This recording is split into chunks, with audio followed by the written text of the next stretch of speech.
You ask Tiger to solve. This deals with linear equations with one unknown. The final result is q equals 1. Let's solve it step by step. Group all q terms on the left side of the equation. Subtract 6q from both sides. Group like terms. Simplify the arithmetic. Group like terms. Simplify the arithmetic. Group all constants on the right side of the equation.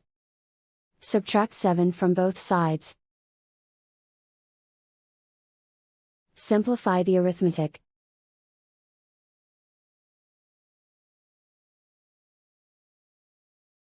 And so the final result is q equals 1.